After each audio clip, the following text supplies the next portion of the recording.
Apa kabar? Kembali lagi di channel Gadget Indo dengan saya Randy. Seperti yang udah sama-sama kita ketahui kalau Sony itu udah nggak ngerilis smartphone mereka lagi di Indonesia. Padahal yang saya tahu ya, ini di Indonesia tuh cukup banyak fanboynya si Sony ini. Dan untuk saat ini di 2020, alternatif kalau kita mau punya handphone dari Sony adalah beli baru di luar negeri yang sama-sama kita ketahui harganya cukup mahal, atau beli handphone second si mantan-mantan flagship dari Sony. Salah satunya adalah Sony Xperia XZ3 ini. Saya dapat saat ini di 2020 di pertengahan, harganya sekitar 3,5 sampai 4 jutaan. Nah, setelah saya pakai si Xperia XZ3 ini dalam beberapa minggu ke belakang, jujur saya tuh agak bingung ya, antara suka sama nggak suka dengan Sony Xperia XZ3 ini. Nah, kita akan mulai video ini dengan alasan kenapa saya nggak suka dengan Sony Xperia XZ3 ini. Hal pertama yang nggak saya suka dari Xperia XZ3 ini adalah desainnya. Kalau lihat dari depan, sebenarnya HP ini tuh keren ya, dengan desain layar yang punya pinggiran melengkung dan ada logo Sony di bagian bawah layarnya. Tapi nggak tahu kenapa Sony tuh ngasih desain bagian belakang nih agak absurd ya. Desain belakang dengan bentuk melengkung sama ukurannya yang nggak terlalu besar sebenarnya tuh enak buat digenggam.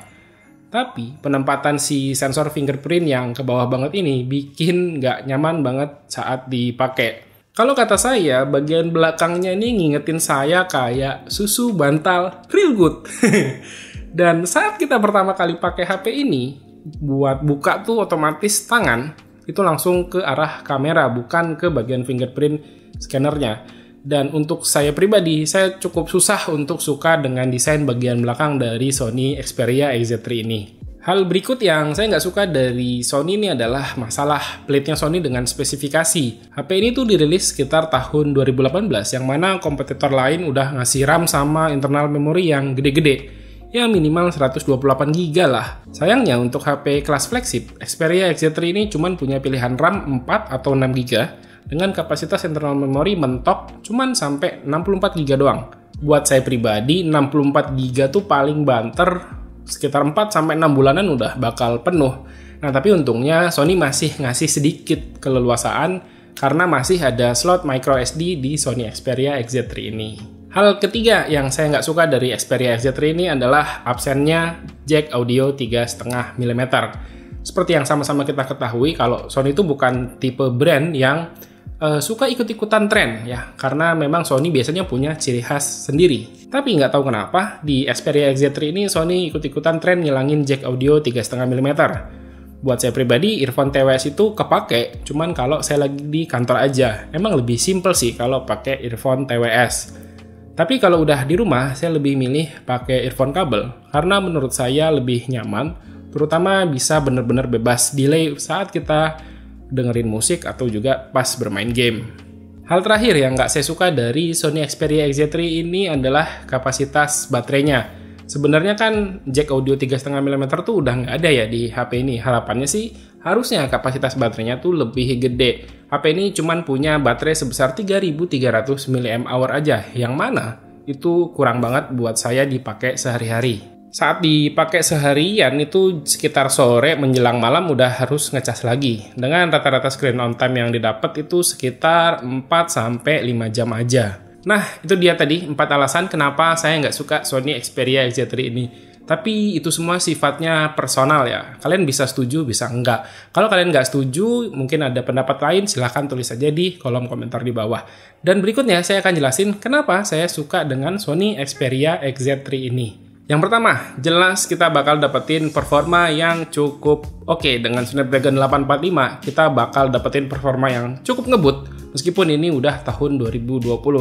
Dan RAM-nya meskipun cuma 4 GB, tapi untuk aktivitas sehari-hari, buka aplikasi, multitasking itu bisa dibilang lancar banget tanpa ada kendala sama sekali. Buat yang suka main game juga bakal disuguhi performa yang mumpuni. Beberapa game seperti PUBG Mobile bisa dapat settingan mentok di rata kanan. Paling kendala yang saya temui itu kalau ngegame di settingan rata kanan, suhu yang dihasilin di bodi belakang bakal cukup panas dan bakal muncul gejala stutter pas di gameplaynya.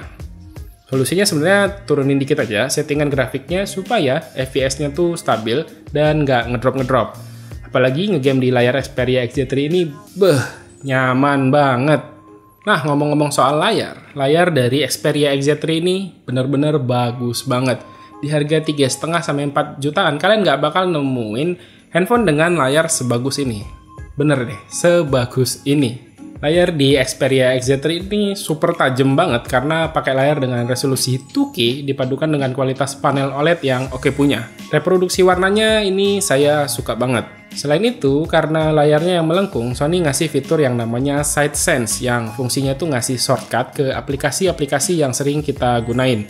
Untuk gunainnya ya tinggal tap 2 kali di bagian pinggir layarnya. Poin ketiga yang saya suka dari Sony Xperia XZ3 ini adalah soal speakernya ya.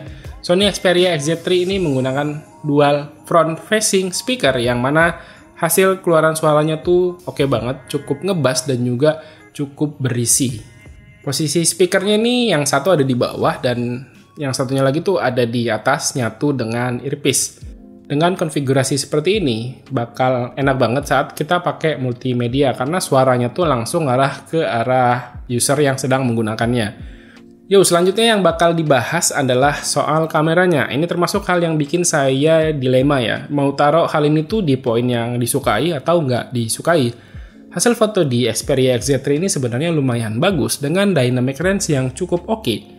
Tapi untuk beberapa kondisi yang butuh kecepatan, autofocus sama shutter speed-nya tuh kerasa lambat banget dan suka bikin miss saat mau ambil foto dengan objek yang bergerak. Untuk perekaman video di XZ3 ini adalah hal yang saya suka karena bisa ngerekam slow motion 960 fps di resolusi Full HD dan itu sesuatu yang keren banget. Selain itu, meskipun nggak punya OIS, tapi perekaman video di Xperia XZ3 ini cukup stabil baik di kamera depan maupun di belakang karena Sony ngasih fitur yang namanya Steady Shot Intelligence Active. Fitur ini bakal ngebantu stabilin video meskipun lensanya nggak punya OIS. Oke, ini hasil perekaman video dari Xperia XZ3 di kamera belakang. Dia bisa merekam up to 4K 30 fps. Cuman untuk optimalnya dia ada di 1080 dan 30 fps karena dia aktif dari fitur Steady Intelligence Active-nya supaya dia lebih stabil. Karena di sini dia nggak punya fitur OIS. Ya, bisa kalian lihat di sini gimana dynamic range-nya, terus bagaimana kualitas suaranya. Di sini lumayan berangin ya, tapi nggak terlalu kenceng sih. Dia harusnya kualitas suara bisa terdengar dengan cukup jelas. Dan dari hasil viewfinder harusnya ini cukup stabil ya, kalian bisa lihat sendiri. Yang ini hasil perekaman kamera depan dari Xperia XZ3, resolusinya di 1080p dan juga 30 fps. Sama di sini ada Smart Intelligence yang untuk menstabilkan. Ini saya pakai handuk kok, jadi kayak umroh ya. Kalian bisa lihat untuk kualitas perekamannya kelihatannya sih cukup bagus, bisa dipakai buat ngevlog, ini lumayan oke. Cukup silau di sini. Dynamic range-nya coba dilihat ya. Wajah sih kelihatannya masih bisa terhighlight meskipun di belakang super backlight ya.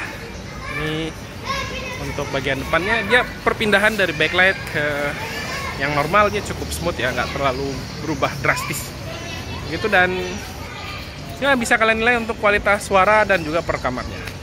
Oke. Ya udah, itu aja poin yang saya suka dan nggak saya suka dari Sony Xperia XZ3 ini. Dan semoga video ini ngebantu buat kalian yang mungkin saat ini sedang mikir untuk beli Sony Xperia XZ3 ini. Ya, kesimpulannya dari saya, meskipun punya bentuk yang bisa dibilang aneh, kayak susu bantal feel good, tapi overall penggunaan dan user experience dari Sony Xperia XZ3 ini cukup bagus bagi saya. Oke, gitu aja. Terima kasih ya buat yang udah nonton. Silahkan like dan share video ini jika menurut kalian video ini bermanfaat.